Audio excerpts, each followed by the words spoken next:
berjalan dalam firman-Mu, hatiku siap.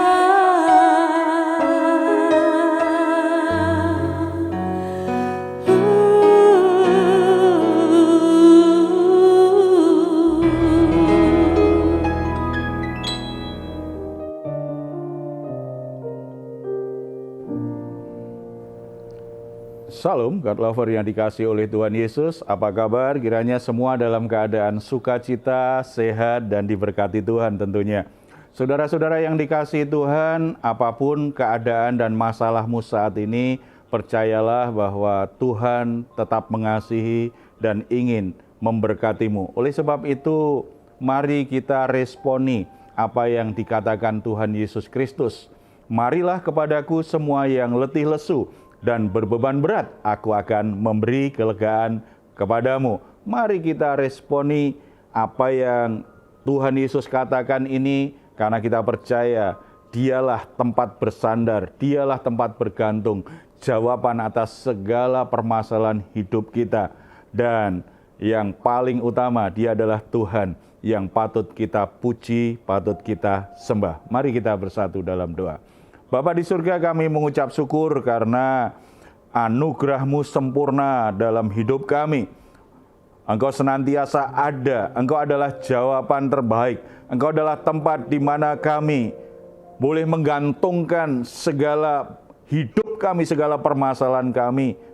Dan Engkau tidak pernah mengecewakan kami. Engkau sumber sukacita kami, Engkau sumber kekuatan kami, Engkau sumber segala berkat yang boleh kami nikmati.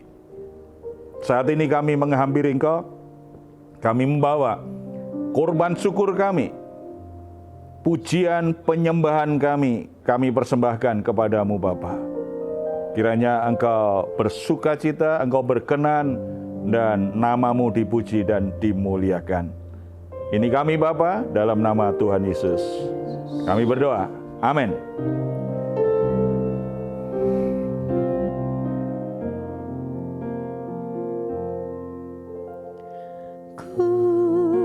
Bersyukur Kau memilihku menjadi hamba-Mu, melayani-Mu. Segenap hidupku ku serahkan untuk kemuliaan-Mu.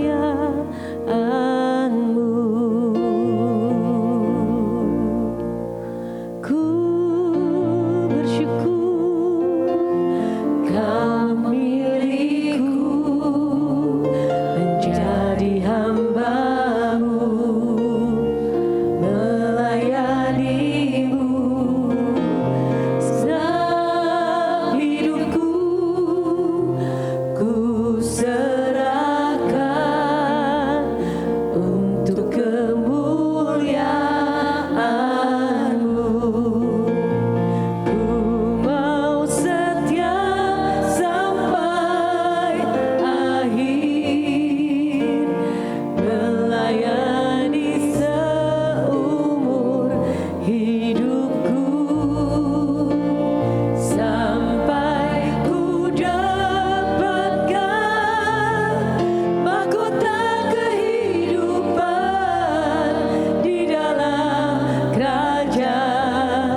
Saudara-saudara, kita bisa mengubah hati kita, tetapi kita tidak bisa mengubah hati orang lain.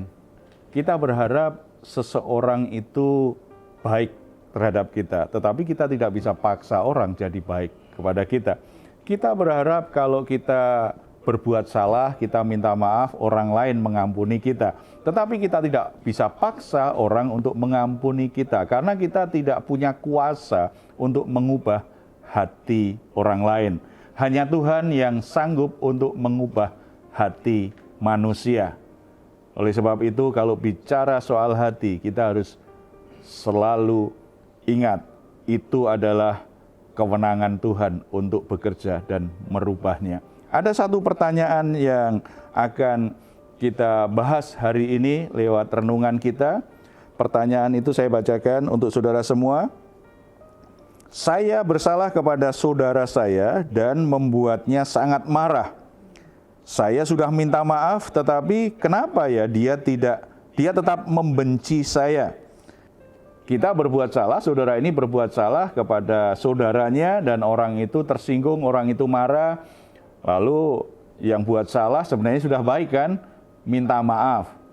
Tetapi ternyata saudaranya berkata memaafkan, tetapi tetap tidak suka, tetap membenci. Dan itu dialami oleh banyak orang.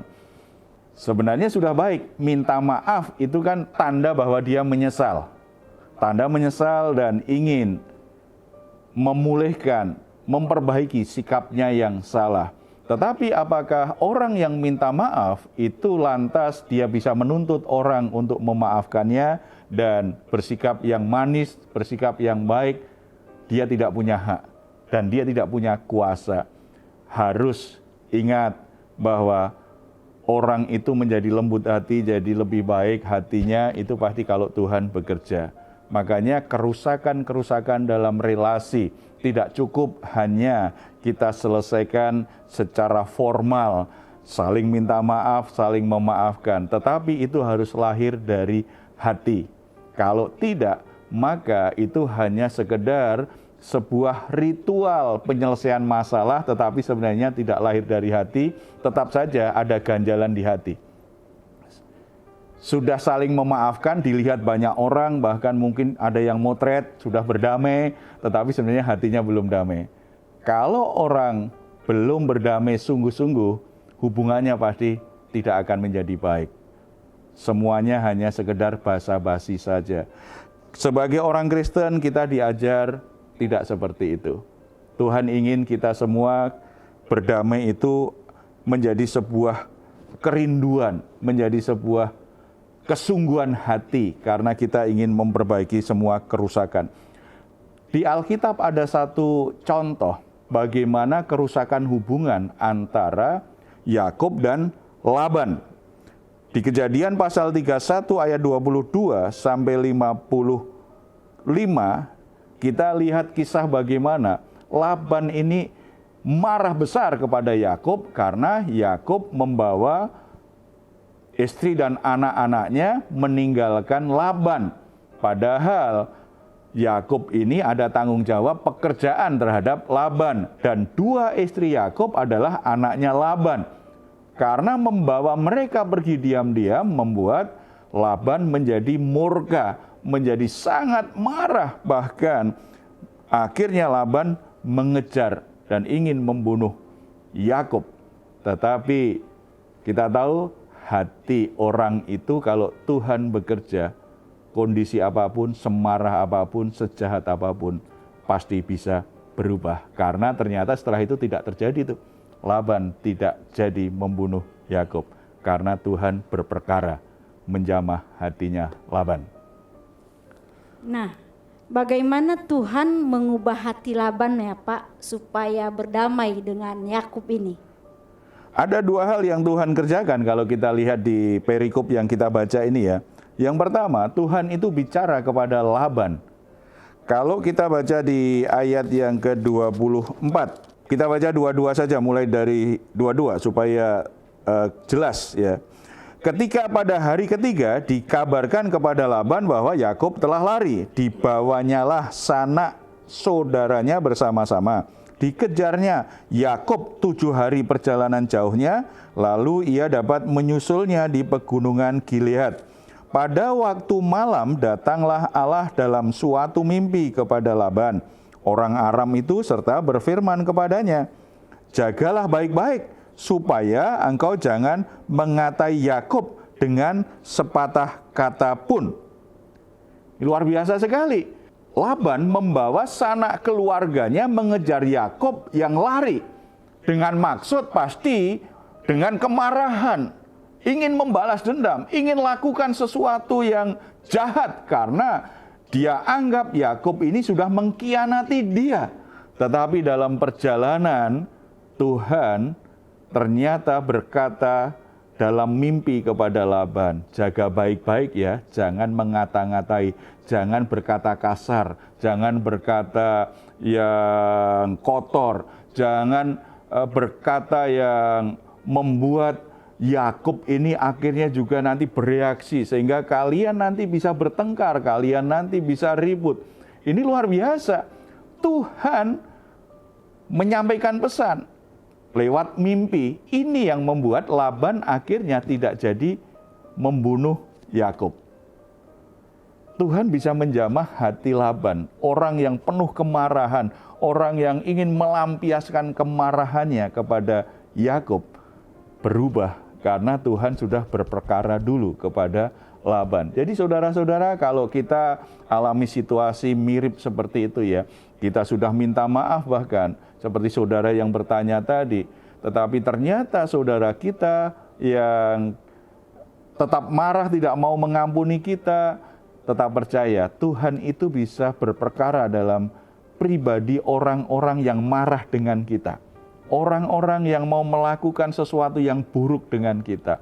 Tuhan bisa menyatakan pesannya secara unik, dengan cara yang kadang-kadang kita tidak tahu, tetapi yang jelas Tuhan akan berbicara kepada seseorang dengan caranya sehingga orang sadar dia tidak jadi marah, dia tidak jadi gusar luar biasa, tidak jadi melakukan sesuatu yang buruk dan jahat kepada kita. Tuhan sudah berperkara terlebih dahulu terhadap hati orang tersebut. Oleh sebab itu perlu kita mendoakan orang-orang yang kita sudah lukai, orang-orang yang sudah kita khianati, orang-orang yang sudah marah terhadap kita karena kita pernah berbuat salah kepada mereka. Jangan hanya berdoa karena dia jahat dengan kita. Kita juga harus sadar ada banyak orang marah dengan kita karena memang kita pantas untuk dimarahin. Ada banyak orang begitu dendam dengan kita karena perbuatan kita yang memang membuat mereka jadi merasa tersakiti. Minta maaf itu sesuatu yang sangat bagus dan memang harus dilakukan kalau kita lakukan kesalahan. Tetapi ingat, kita tidak berkuasa untuk mengubah hati orang untuk memaafkan dan menerima kita lagi. Tetapi Tuhan bisa bekerja dengan cara yang ajaib. Yang penting dari sisi kita bertobat. Kita sungguh-sungguh minta ampun kepada Tuhan, menyesali perbuatan kita. Bagian kita lakukan, biarlah Tuhan bekerja sesuai dengan bagiannya, supaya akhirnya kita bisa berdamai dengan orang lain, di mana kita sebelumnya bermusuhan. Ini yang dilakukan Tuhan kepada Laban. Tuhan itu juga melembutkan hati Laban.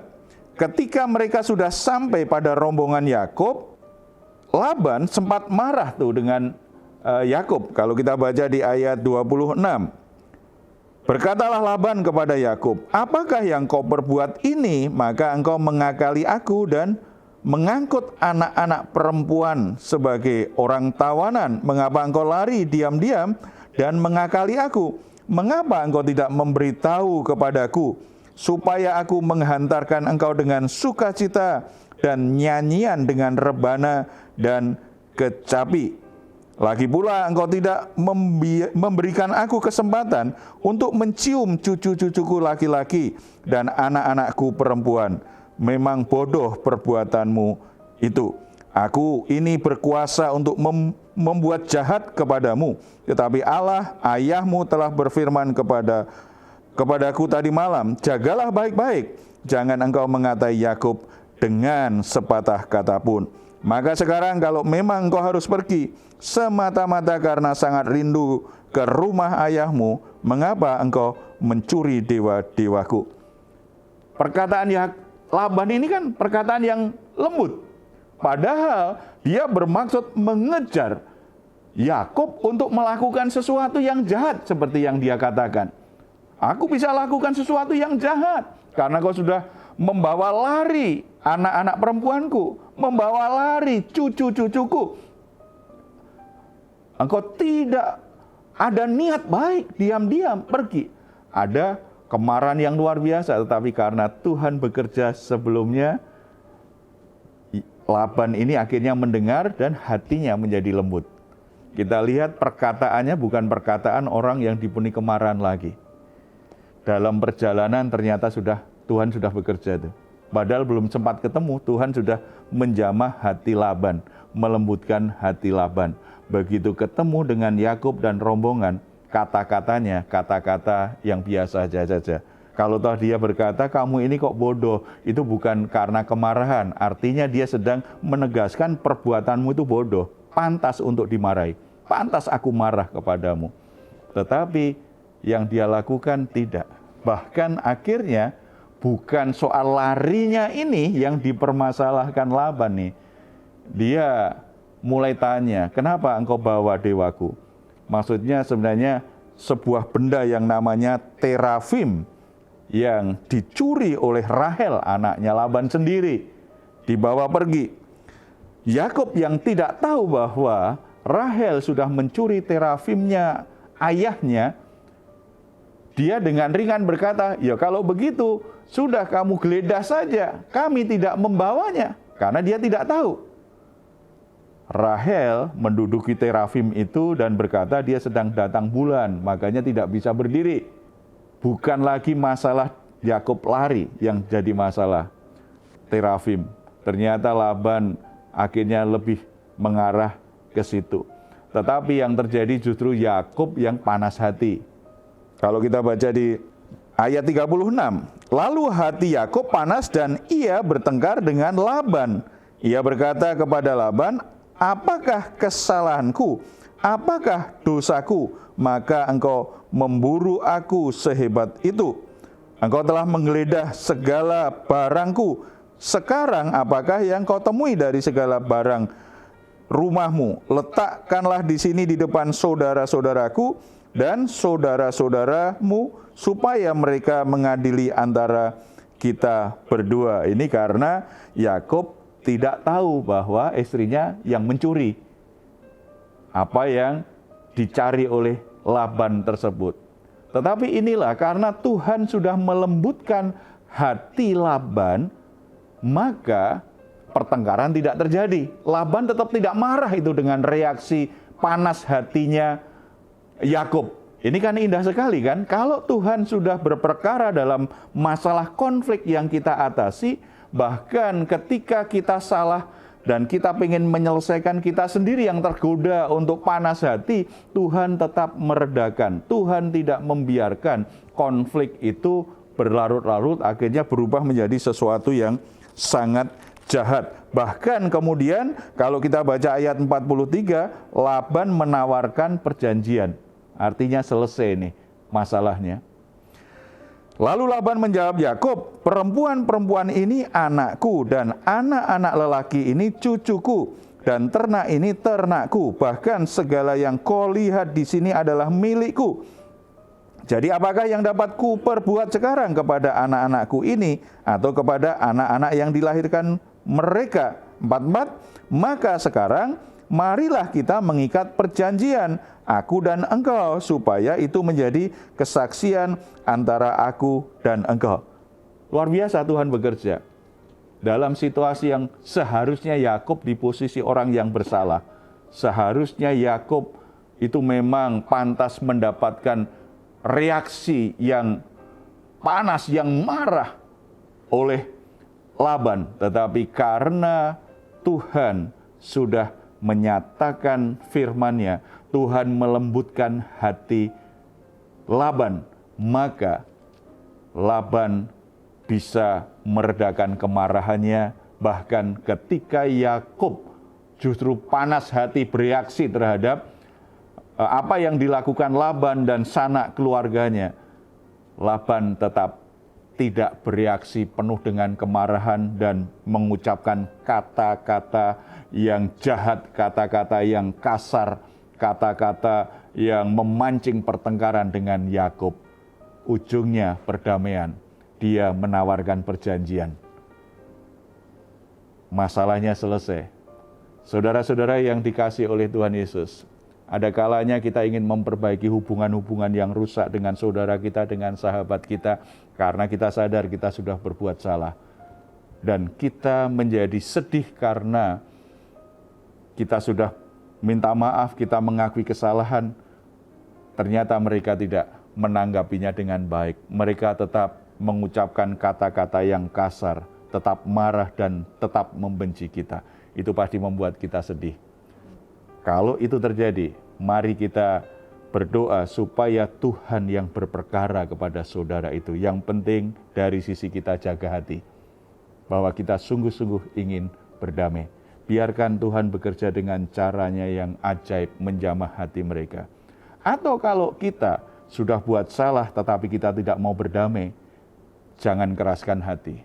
Tidak ada yang membuat kita lebih bahagia daripada ketika kita sadar berbuat salah, kita mengakui kesalahan kita, dan kita minta ampun, kita minta maaf, kita memperbaiki kesalahan kita. Karena kalau kita terus mengeraskan hati, kita tidak mau berdamai dengan seseorang atau saudara kita, itu berarti kita sedang menyakiti diri kita sendiri. Kita tidak akan pernah bahagia dengan mengeraskan hati, tetapi kita akan bahagia kalau kita mau menyesali diri dan mengaku semua kesalahan kita. Mendapatkan pengampunan dan damai sejahtera, itu adalah kebahagiaan yang indah, yang mestinya kita kejar, mestinya kita harapkan lebih dari keangkuhan kita untuk selalu merasa benar dan menunggu orang lain yang harus minta maaf kepada kita. Mari kita bersatu dalam doa. Bapa di surga, kami sangat percaya bahwa Engkau sanggup mengubah hati manusia. Sekeras apapun, sejahat apapun, Tuhan bisa menjamah dan membuatnya menjadi lembut, membuatnya menjadi baik. Kami sangat percaya Bapa, Engkau bisa berperkara melakukan lebih dari yang bisa kami upayakan. Tuhan, firman-Mu menjamah hati kami. Betapa sering kami mengeraskan hati ketika kami mengalami konflik dengan saudara atau sahabat kami, dengan keluarga kami. Kami mengeraskan hati dan selalu menempatkan diri sebagai orang yang benar, menjadi orang yang tidak pantas untuk memulai minta maaf. Kami hanya menuntut orang lain minta maaf, tetapi kami tidak mau merendahkan diri, melembutkan hati untuk minta maaf, mengakui kesalahan-kesalahan kami dengan penuh penyesalan. Tapi biarlah hari ini Bapa, hati kami Tuhan jamah, lembutkan hati kami Bapa, supaya kami dengan rendah hati, dengan tulus hati, mau berdamai dengan saudara kami, dengan sahabat kami, dengan pasangan hidup kami, dengan teman-teman pelayanan kami, dengan siapapun di mana kami mengalami konflik. Kami rindu untuk berdamai. Dan kalau ada kesempatan dari sisi kami, biarlah kami mengupayakan perdamaian itu. Bapa, ampuni kami. Kekerasan hati kami membuat banyak masalah tidak selesai, tetapi justru semakin besar, merembet kemana-mana. Dan itu melukai banyak orang. Kalau ada di antara kami, ada yang sudah lembut hati, mau berdamai, tetapi orang yang memusuhi dia ternyata tetap marah, tidak mau mengampuni. Kami menyerahkan orang-orang yang kesulitan untuk berdamai, orang-orang yang mengeraskan hati, seperti Tuhan menjamah hati Laban. Mari Bapa, Engkau juga berperkara kepada orang-orang tersebut. Tuhan nyatakan kebenaran-Mu yang memerdekakan, Tuhan lembutkan hatinya supaya mereka mau meresponi anak-anak-Mu yang ingin berdamai dengan mereka. Tuhan bekerja dengan cara-Mu yang ajaib, yang tidak terselami, untuk menjamah setiap hati, untuk memperbaharui setiap hati, supaya tidak ada hati yang keras, tetapi setiap kami dilembutkan hati kami untuk mengampuni, untuk minta maaf, untuk berdamai dengan siapapun juga. Tuhan, bebaskan hati kami dari segala kemarahan, bebaskan hati kami dari segala kebencian, bebaskan hati kami dari hal-hal yang jahat. Yang ada adalah kasih-Mu yang sempurna, dan itu mengalir dari hati kami, memberikan maaf, memberikan kasih kepada orang-orang yang tidak layak kami kasihi, memberikan kasih kepada orang-orang yang sudah melukai hati kami, memberikan kasih kepada orang-orang yang sudah memperlakukan kami dengan buruk. Biarlah nama-Mu dimuliakan, nama-Mu semakin dihormati oleh banyak orang, karena Tuhan alirkan kasih-Mu itu melalui hidup kami semuanya. Terima kasih Bapak. Tuhan berkati setiap rumah tangga dalam damai sejahtera-Mu. Tuhan berkati persaudaraan anak-anak-Mu dalam damai sejahtera-Mu. Tuhan berkati gereja Tuhan, tim pelayanan, komunitas rohani dengan damai sejahtera-Mu. Bahkan kota kami Tuhan limpahi dengan damai sejahtera. Bangsa dan negara kami Tuhan limpahi dengan damai sejahtera-Mu. Semuanya memancarkan betapa luar biasa hadirat Tuhan mengasihi kami semua. Terpuji nama-Mu Bapa, dalam nama Tuhan Yesus. Amin.